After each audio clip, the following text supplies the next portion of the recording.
Le Seigneur soit avec vous. Et avec votre esprit. Évangile de Jésus-Christ selon saint Marc. Gloire à toi, Seigneur.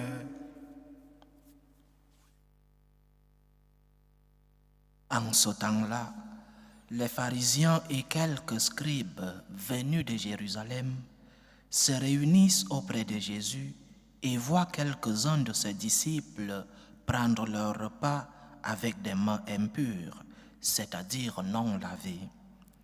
Les pharisiens, en effet, comme tous les juifs, se lavent toujours soigneusement les mains avant de manger, par attachement à la tradition des anciens. Et au retour du marché, ils ne mangent pas avant de s'être aspergés d'eau, et ils sont attachés encore par tradition à beaucoup d'autres pratiques, lavage de coupes, de carafes et de plats. Alors les pharisiens et les scribes demandèrent à Jésus, « Pourquoi tes disciples ne suivent-ils pas la tradition des anciens? Ils prennent leur repas avec des mains impures. » Jésus leur répondit, « Isaïe a bien prophétisé à votre sujet, hypocrite, ainsi qu'il est écrit. Ce peuple m'honore des lèvres, mais son cœur est loin de moi. C'est en vain qu'ils me rendent un culte.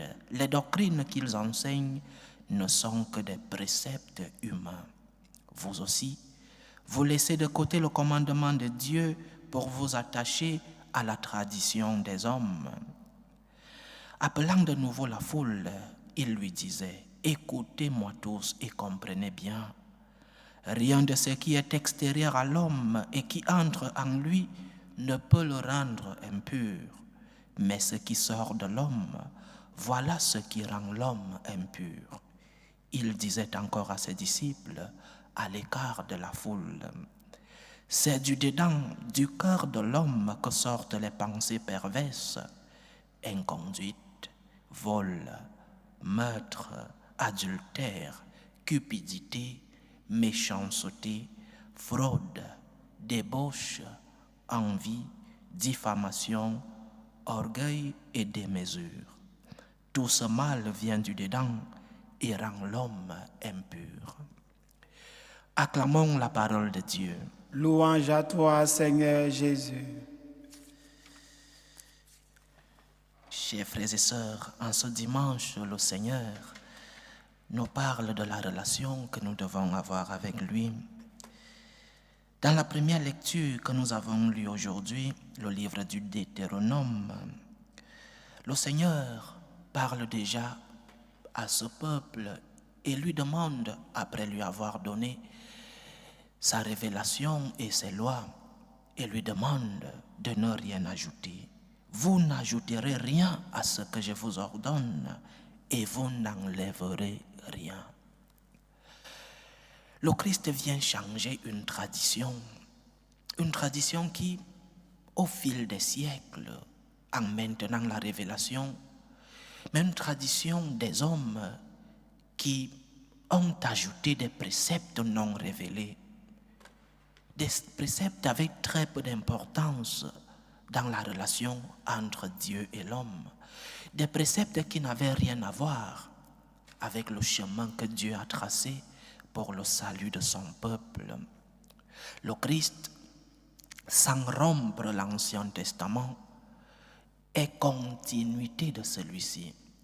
L'Ancien Testament ne se comprend qu'à la lumière de la venue du Seigneur, et le Nouveau Testament est l'accomplissement de ces promesses faites par Yahvé à son peuple Israël. Et ces préceptes humains, ces préceptes qui se sont ajoutés au fil des siècles par des hommes, ce que l'Évangile d'aujourd'hui appelle la tradition humaine. Ces préceptes humains tournaient autour de deux grandes motivations dans ce peuple d'Israël, ce peuple juif. D'un côté, la motivation d'avoir une religion tranquille. C'est la religion que suivaient les pharisiens. Un Dieu qui ne me dérange pas. Un Dieu commode. Un Dieu qui me dit ce que je dois faire. Qui me donne les normes rituelles et pas plus. Un Dieu qui ne vient pas déranger ma vie. Un Dieu qui ne doit pas me compliquer la vie. Et d'un autre côté, une autre motivation, la motivation de l'intérêt. Chercher le salut pour mon propre intérêt. Je vais vers Dieu seulement pour la recherche du salut. Ce sont des préceptes qui se sont ajoutés en plus de la révélation du Seigneur, alors que le Seigneur avait déjà avisé, livre du Deutéronome, vous n'ajouterez rien à ce que je vous ordonne et vous n'enlèverez rien. Mais au fil des siècles, il y a une tradition humaine qui s'est ajoutée à la révélation. Le Christ, sans rompre avec l'Ancien Testament, il est l'accomplissement de l'Ancien Testament. Il vient purifier ces traditions humaines qui se sont ajoutées au fil des siècles et ces traditions humaines qui empêchaient l'homme d'avoir une relation pure et une relation bonne avec le Seigneur. Et ces traditions, ces préceptes ajoutés par des hommes empêchaient l'homme d'avoir cette relation basée sur l'amour avec Dieu. Si tu as une relation basée sur du pur légalisme, c'est-à-dire l'accomplissement, le respect de la loi, ou alors si tu as une relation avec Dieu basée sur l'intérêt, je vais vers Dieu seulement pour ce que je reçois de lui, seulement pour les bénéfices ici sur la terre, les biens de la terre et les bénéfices du ciel, le salut éternel. Le Christ qui est le Dieu incarné, le christianisme nous enseigne donc que la religion chrétienne, c'est une religion de la rencontre, où le Fils de l'homme, le Fils de Dieu, tout en restant Dieu, se fait homme en assumant notre condition humaine pour partager avec nous notre destin et pour partager sa vie divine avec l'homme. Donc, le christianisme est avant tout une religion de rencontre, pas une religion de respect de la loi, pas d'abord une religion. Le respect de la loi est conséquence de la rencontre, comme la vie morale est conséquence de la vie dogmatique, de la foi. Le christianisme est une religion de rencontre, rencontre de Dieu qui s'approche de l'homme, Dieu qui se fait petit et qui s'approche de toi pour partager avec toi sa vie divine. Dieu s'approche de toi pour t'enseigner comment vivre et être en communion avec lui. La religion chrétienne est une religion de rencontre. C'est pourquoi un chrétien ne doit pas vivre avec les paramètres des pharisiens. Ces paramètres basés sur du pur légalisme, l'accomplissement de la loi, ou alors ces paramètres basés sur l'intérêt ou la crainte de l'enfer. Le chrétien, comme il a reçu cette rencontre avec Dieu, le chrétien ne doit pas seulement chercher à faire le minimum, parce que dans la rencontre, il y a un maximum qui se donne. Le Christ se fait chair, il se donne à toi. Et toi, tu dois sortir de ta commodité, tu dois sortir de cette religion qu'on t'a enseignée, cette religion commode et à l'aise, cette religion où Dieu ne doit pas te compliquer la vie. Le Christ s'est compliqué la vie pour toi. Le Christ a souffert pour toi. Il a accepté de se compliquer la vie pour la rencontre avec toi. Et tu dois faire de même. C'est cela la religion chrétienne, une religion de rencontre. Mais dans la rencontre, il y a réception, une réception réciproque entre ce toi qui est Dieu et ce moi qui est l'homme. Donc ne vivons pas une religion de minimum, une religion tranquille. C'est la religion qu'on nous enseigne aujourd'hui, une religion tranquille. Fais ce que tu veux, que Dieu ne te complique pas la vie. Ceci n'est pas un péché, tu peux continuer de recevoir la communion comme tu veux. C'est la religion tranquille. La morale, invente-toi ta morale. La morale est subjective. Toi tu fais ce que tu veux et comme tu veux. C'est la religion tranquille. C'est la religion qu'on nous enseigne aujourd'hui.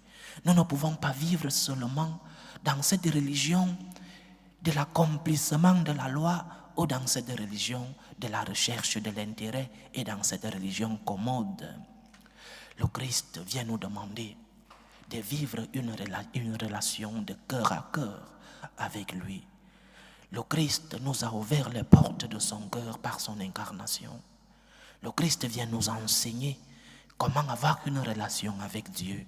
Et cette relation, c'est une relation d'amour. Il t'a aimé en premier. Le Seigneur t'a aimé en premier. Il t'a ouvert les portes de son cœur. Il t'a promis de t'ouvrir les portes du ciel, les portes de sa demeure. Et toi, il veut trouver en toi une réponse. Pas une réponse extérieure, pas l'accomplissement de cette tradition humaine, mais une réponse intérieure à toi. Parce que le lieu de la rencontre entre Dieu et toi, c'est ton cœur.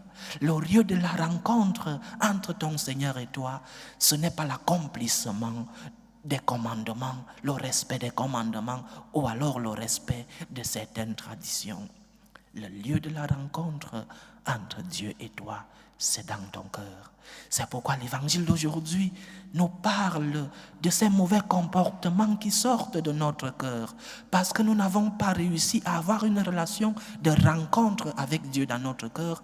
Et nos cœurs sont pleins de tout ce que l'évangile d'aujourd'hui a cité. Si nous ne rencontrons pas le Seigneur dans notre cœur, si notre relation n'est basée que sur du pur légalisme, sur du pur respect de la loi, alors nous n'avons pas compris l'incarnation du Seigneur. Nous n'avons pas compris ce Dieu qui se fait histoire dans l'humanité et histoire dans ta vie. L'évangile d'aujourd'hui nous parle de ces comportements qui naissent de notre cœur. C'est du dedans du cœur de l'homme que sortent les pensées perverses. Mais ces pensées sortent de nous parce que nous n'avons pas construit une demeure à notre Seigneur dans notre cœur. La rencontre avec le Seigneur a été basée sur l'accomplissement de la loi. J'accomplis la loi, je vais à la messe le dimanche et cela est déjà beaucoup. Je prie un peu et cela est déjà beaucoup. Je donne un peu d'aumône et cela est déjà beaucoup, comme les Juifs et les pharisiens qui lavaient les plats, qui s'aspergeaient d'eau après le marché, et cela était beaucoup dans leur relation avec Dieu. Chers frères et sœurs, le christianisme est une religion de la rencontre. Et cette rencontre a lieu dans nos cœurs.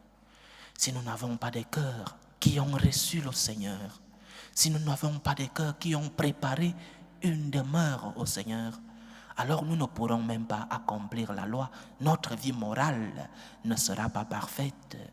Si nous ne donnons pas une demeure au Seigneur dans notre cœur, alors le respect de la loi ne sera qu'une punition ou alors qu'une charge que le Seigneur vient nous imposer. Le Seigneur est venu pour une rencontre avec toi. Et c'est cela, la religion chrétienne. Le pape Benoît XVI disait que la foi, c'est une rencontre entre un toi et un moi. La foi est une rencontre entre l'homme et Dieu. Ne disons pas que nous avons la foi si notre foi n'est que basée sur l'accomplissement de la loi. Ne disons pas que nous avons la foi si nous allons vers Dieu seulement pour nos bénéfices, pour notre bien. Nous avons la foi parce que nous avons ouvert nos cœurs à la rencontre. Et c'est aussi cela l'Eucharistie. L'Eucharistie, c'est la rencontre de l'homme avec Dieu. Ou alors l'Eucharistie, c'est la rencontre de Dieu avec l'homme. Dieu qui veut se rapprocher de toi. Dieu qui a accepté de rester dans un petit morceau de pain et qui a accepté de rester enfermé dans une cage par amour pour toi. Parce qu'il a voulu être proche de toi. Parce qu'il a voulu toucher les réalités de ta vie. Parce qu'il a voulu entrer dans ton histoire. Il s'est fait tout petit. Il est Dieu, il est ton Seigneur. Mais il a accepté de rester tout petit parce qu'il veut être avec toi. Donc, chers frères et sœurs, en ce dimanche, le Seigneur nous demande de construire et de préparer le lieu de la rencontre. Le lieu de ta rencontre avec Dieu, c'est ton cœur. Lorsque tu auras un cœur purifié, avec la grâce du même Seigneur, lorsque tu transformeras ton cœur, alors tu transformeras tes motivations. Ta motivation sera pour le Seigneur. Ta motivation sera religieuse. Ta motivation sera une motivation d'amour. Par amour pour toi, Seigneur. Pas parce que j'ai peur de l'enfer. Pas parce que j'attends un bénéfice de toi. Pas parce que je veux accomplir la loi et que les autres voient comme je suis une bonne personne. Mais parce que je t'aime, Seigneur. Parce que j'ai expérimenté ton amour. Parce que tu m'as montré des preuves de ton amour. Alors, Seigneur, je veux préparer une demeure dans mon cœur pour toi. Et dans cette rencontre, il doit naître, comme je disais, une réponse de nous. Lorsque le Seigneur sort pour rencontrer l'homme, il doit avoir une réponse de l'homme, une réponse en retour de l'amour que nous avons déjà reçu de lui. Une réponse qui ne signifie pas que tu vas toujours comprendre les plans de Dieu. Tant de fois que nous ne comprenons pas pourquoi le Seigneur permet tant de choses dans notre vie. Tant de fois que nous ne comprenons pas pourquoi le Seigneur permet cette souffrance, cette douleur, ce mal dans notre vie. La rencontre avec Dieu ne vient pas te permettre de tout comprendre. Le Seigneur te permet de comprendre certaines choses et d'autres non, parce qu'il est mystère, parce qu'il est ton Dieu. Donc, dans ces moments où tu ne comprends pas les plans du Seigneur, malgré la rencontre que tu as eue avec lui, fais-lui confiance. Seigneur, je te fais confiance. Seigneur, tu es Seigneur. Je sais que tu m'aimes. J'ai des preuves de ton amour. J'ai des preuves pour te faire confiance. Seigneur, je te fais confiance. Seigneur, je ne comprends pas. Seigneur, je t'ai ouvert les portes de mon cœur. Seigneur, j'expérimente ton amour chaque jour. Mais je ne comprends pas pourquoi cette situation dans ma vie. Je ne comprends pas pourquoi la douleur de la maladie. Je ne comprends pas pourquoi la division dans ma famille, la division dans mon pays, la division dans mon église. Seigneur, je te fais confiance parce que j'ai les preuves de ton amour. J'ai tant de preuves pour te faire confiance. Seigneur, même lorsque je traverse une nuit sombre, je sais que tu es là. Je sais que dans cette nuit sombre, tu continues de guider mes pas, tu continues de me fortifier. Mais je ne te fais pas seulement confiance, mais aussi, pendant ces moments de croix, je porte ces croix pour toi, Seigneur. Pour toi, Seigneur. Parce que c'est Dieu qui doit être la raison de nos actes. C'est Dieu qui doit être la cause de nos motivations. Pour toi, Seigneur, j'essaye de vivre tes commandements. Pour toi, Seigneur, j'essaye de partager mes biens avec ceux qui sont démunis. Pour toi, Seigneur, parce que tu t'es offert pour moi, parce que tu as sacrifié ta vie pour moi, Seigneur, je m'offre à toi à mon tour. C'est la réponse que je dois te donner. Je dois te donner une réponse de confiance. Je dois te donner une réponse avec cette motivation religieuse pour toi, Seigneur. Mais je dois m'offrir à toi, Seigneur. Je m'offre à toi, Seigneur. Aide-moi dans mes faiblesses. Aide-moi dans mes souffrances. Aide-moi dans mes douleurs. Seigneur, je m'offre à toi. Seigneur, j'ai confiance en toi lorsque je ne comprends pas. Seigneur, je te dis merci lorsque je comprends. Seigneur, aide-moi à pouvoir te donner la réponse que tu mérites de trouver en moi, parce que je sais que tu m'aimes. Donne-moi la force de te donner cette réponse d'amour. Seigneur, je m'offre à toi dans cette rencontre que tu vas avoir avec moi. Que Dieu nous aide à purifier nos motivations. Que notre relation avec Dieu ne soit pas basée ni sur l'intérêt, ni sur la crainte, encore moins sur l'accomplissement de la loi. Que notre motivation soit une motivation amoureuse, une motivation de gratitude, une motivation du pour toi, Seigneur, pour toi, je t'ouvre les cœurs de mon cœur, les portes de mon cœur, parce que j'ai tant reçu de toi et tu mérites que je puisse avoir une relation de gratitude avec toi. Merci Seigneur lorsque je comprends. Je te fais confiance lorsque je ne comprends pas et je m'offre à toi, je m'unis à toi pour le salut du monde. Que Dieu nous aide. Loué soit Jésus-Christ. À jamais.